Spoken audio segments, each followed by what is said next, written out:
Hey everybody, we're going to talk today about the flag redesign project. For this assignment, you're going to take an existing state flag from the United States and you're going to redesign it. I wanted to start out with just an overview of the American flag in general. We're all very familiar with the 50 star design because we have 50 states in our union. But I wanted to break this idea that flags don't change or that it's set in stone. The flag design, especially in the United States, is very dynamic and changes a lot. And of course, as states were added throughout our history, um, they had to add stars.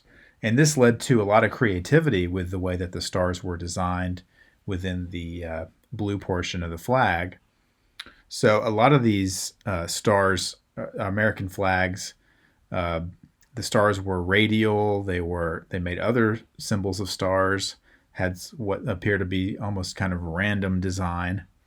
Some of them are spaced apart in kind of diagonal ways or across. So, I mean, this idea that the flag is hasn't gone through much of an evolution is you can see here not really true. All the flags on here are not just strictly American flags, by the way. You can see some of the other ones that I'm glad they included, like the Washington Commander in Chief. Some of these are specific battle flags. The Moultrie flag up there at the top, I think that's associated with Fort Moultrie in South Carolina, and we're going to see the South Carolina flag coming up in a little bit. So you can see that's the origin of the flag. So there's all these different designs that we've come across, and we're just going to talk about the history of some of the state flags in general and some of the designs that I think work really well and some of them that don't work. So the most recent change to a state flag is Mississippi. So if you've watched the news, you're probably somewhat aware of this. The Mississippi flag has been changed as late as 2019. It's a portion of 2020. This was the Mississippi state flag. And, this has a Confederate emblem on it. So it was deemed that the flag needed to be something that could be more inclusive and move past a history that is more divisive and hurtful. And so that this flag was dropped with some controversy, but I think that you'll agree that the newer designs are interesting and certainly in a completely different direction, but they're a little bit more symbolic of the way that state flags have gravitated towards, which is bold, colorful, something that's easy to remember, and focusing on a single object. In this case, most of these flags are focusing on the magnolia flower, which really has a nice feel to it. It's the state flower for Mississippi and has just a sort of a nice flourish. It's easy to remember. Even a kid could remember it and draw it in some way. And then the color schemes are kept relatively simple and within the boundaries of Mississippi's color scheme and the American color scheme. So this is some of the finalists for the flag, and they're this is what I want you to do when you come up with your idea for your state flag is to come up with something that give me some different variations on it. Maybe one thing works, maybe another thing works in another design, and you bring them together and emphasize whatever you choose to come up with. Now, also, I would recommend doing your research. The magnolia flag, the magnolia flower had nothing to do with the state flag in the past, but you could do your research into a state that maybe we don't know much about, and an element like the state bird or the state flower, and pull that out. Is the state known for having like natural beauty, like mountain ranges? Maybe that could be worked into the flag. And some of the examples that I'll show will give you ideas, hopefully. This was the flag that won. This is the new state flag of Mississippi. So they did end up going with bringing that yellowish gold into it, and also having the magnolia flower wreathed by stars and with the "In God We Trust" emblem, which was on all of the entries. So there we go. A few things I want you to think about. These are from compiled by Ted Kay. I think these are pretty good basic principles for flag design. Keep it simple, number one. I like it says that the flag should be so simple that a child can draw it from memory. That's a really great idea. If you think about it like sports teams, the same could be said about a logo on a helmet. I can name any sports team. You should be able to have a general idea of the shape, size, and color of the logo. It shouldn't be so complicated that it's sort of like hard to remember. Okay. Number two, meaningful symbolism. So do your research into the state that you're redesigning and come up with something like it says images, colors, or patterns. I mentioned the state flower, the state bird. There's all sorts of like fun little details about the states that you probably already know about that you could pull out and work into your flag. Keep your color scheme simple. Use 2 or 3. Again, tying it in with sports. I think the most effective sports teams keep their colors simple. Don't add too many in. I'm thinking about, I remember the pro basketball team, the Oklahoma City Thunder, kept adding in more and more colors into their uniforms, and it became kind of confusing. If you think about the uniforms that pop the best, so I'll use University of Georgia as an example, the black, red, and white or silver offset works really, really well. You could go even more simple. University of Alabama with the crimson and the white really pops, but is extremely simple. So I would also recommend number 4. This is a little bit more controversial. Lettering or seals. So every state has a seal that's attached to it. I would really recommend avoiding the seals. You can use them for ideas, but once you add that seal on, as you're going to see, the seals are so detailed and complicated that it really is counterintuitive to what a flag should be. You shouldn't have too much detail. It should be big, bold, and eye-catching. Lettering is a little bit more controversial because I do think you could add letters into a flag and have it be effective. But you ask yourself, do you really need the letters? Does the flag work if I take the letters off? And most notably, the letters are going to be the slogan, like Sic Semper Tyrannis would be the Virginia state flags. I knew that from growing up there. Or even the name of the state, like if you're just going to slap Indiana or New Mexico on the flag, does it really need to be there? Most likely not. But if you do choose to add that in, I think that would be okay. I just want you to make it work for your particular design. Okay? So number 5, be distinctive, of course, self-explanatory, or be related.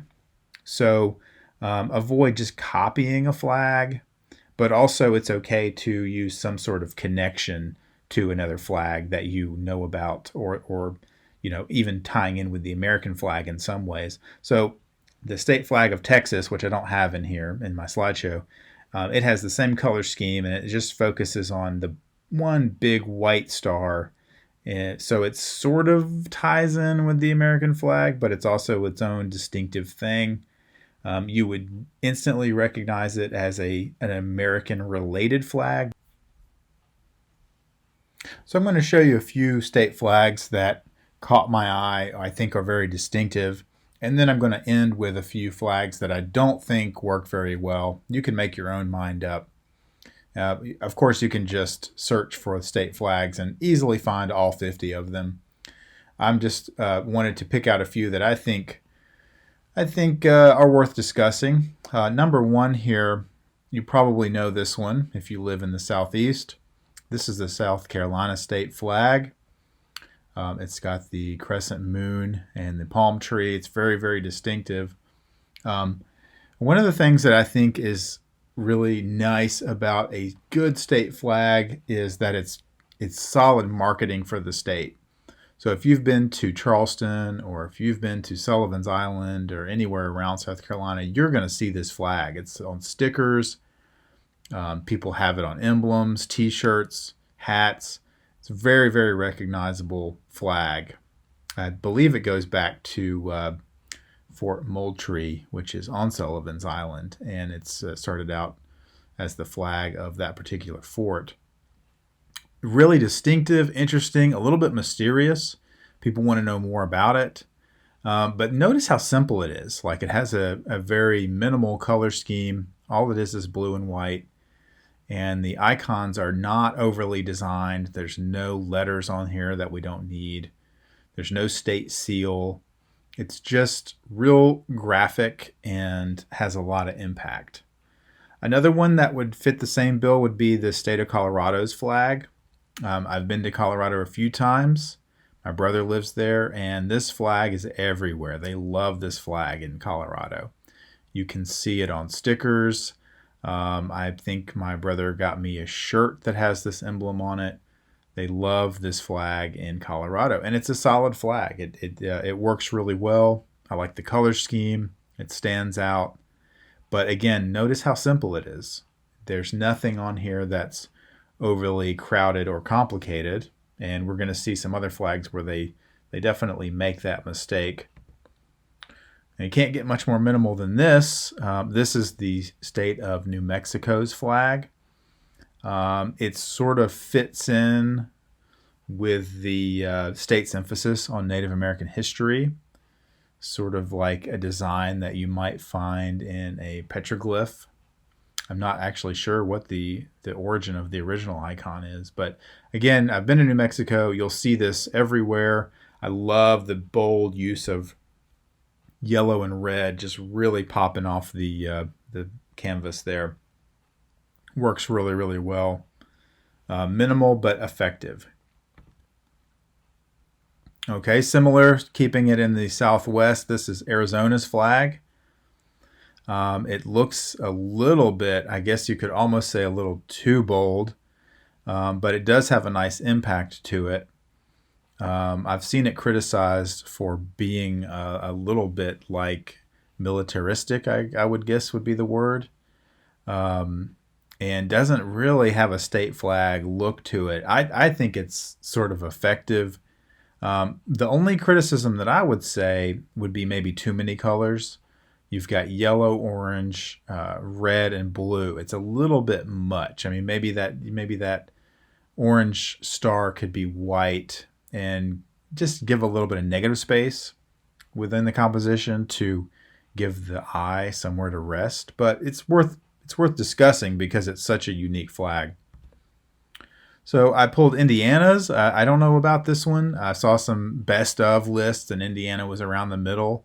I kind of like the odd gold stars up against the royal blue. It's just one that I grabbed that I thought was worth discussing or using as an example. The torch is kind of interesting too. Do you need Indiana on the flag? Probably not. I would probably take those letters off the flag and just let it be, let the design speak for itself. Okay, this one, you'll see this one a lot as well. It's an odd flag. This would be Maryland. The University of Maryland actually incorporates this into their football field. They've had some very garish football helmets that they used. They wrapped this design around the helmets. And it was a little bit much, but some people liked it. I certainly remember it, so that it has a distinctive quality to it. I believe if you look back at the history of this flag, they incorporated two flags together, which is why it has that kind of look to it. It's a little bit much, but kind of interesting. Again, it stands out, and I think there's something to be said for that. So I wanted to bring this one into it. California, really, you'll see this flag a lot. If you've been to California, it's on magnets and stickers, and it's sort of a nice, effective, has a nice vibe to it. The icon of the bear is a little interesting. I'm not sure what expression on his face is. He's a little tired or something. But nonetheless, I like the simplicity, boldness of this flag. comes across really well. And it's kind of cool to have an animal on there. A lot of flags, I can't think of any other ones that actually incorporate animals into them. So that's something that you could think about. Okay, now we're going to get to the ones that I thought needed a little bit of help. So if you have one of these states, help the state out and do some good for them. So Kentucky here, the first thing that stands out to me is the Commonwealth of Kentucky lettering. As you've known from previous graphic design projects that we've done, you don't want your letters to be hard to read. And those letters are definitely difficult to read. Especially, imagine if this flag is flying over the state capitol. It's 50 feet above people's heads. That's not going to work. Those letters don't really do much. They don't need to be there. And then they have the seal on there as well. So every state will have a seal associated with it that you can find easily. That could be an inspirational point for you, but I would avoid just slapping the seal onto the flag, because seals are very detailed drawings or designs, and flags don't work well when they're overly detailed. You can think, again, going back to sports, you can think of some sports logos or designs where there's just too much going on. South Carolina's helmets actually stand out to me as I'm thinking about it. It's like just too complicated. Like, just either stick with the block C or the rooster or whatever's going on with that helmet. But that's what I would think about. And here's another one. It's just flat, right? Wisconsin. It's like a PowerPoint presentation version of a flag. The seal is on there, the year the state was founded. The letters are not that interesting. And then there's really no design aspect to this flag whatsoever. It's just the seal, the letters, and then slapped onto a blue flag. So there's a lot going on in the seal that could be kind of interesting. I mean, there's the plowshare, there's the shovel and the pick. I mean, they've even apparently, is that a beaver on the flag as well? I'm not quite sure. But too much. Reel it in and keep your design simple. Okay, this one's Connecticut. You wouldn't know it by looking at it, which is maybe part of the problem. I guess Connecticut really wants to show off the vineyards. They have these grape vines on the flag. Just kind of confusing. And, I don't know. I don't know what else to say other than I don't think this is the kind of flag that people are going to buy, incorporate into a sticker, right, and put on their car. It's just too flat, looks outdated, and it needs a bold redesign. So that's some flag icons that you can look at and think about. Good luck with your state flag. If you have any questions at all, just let me know. If you're unsure about an idea that you have, I recommend coming up with a couple ideas and run them past me. I'll be glad to give you some feedback and input. Shoot me an email and or reach out to me up at the art building. I'll be glad to help you out. Looking forward to seeing everybody's designs.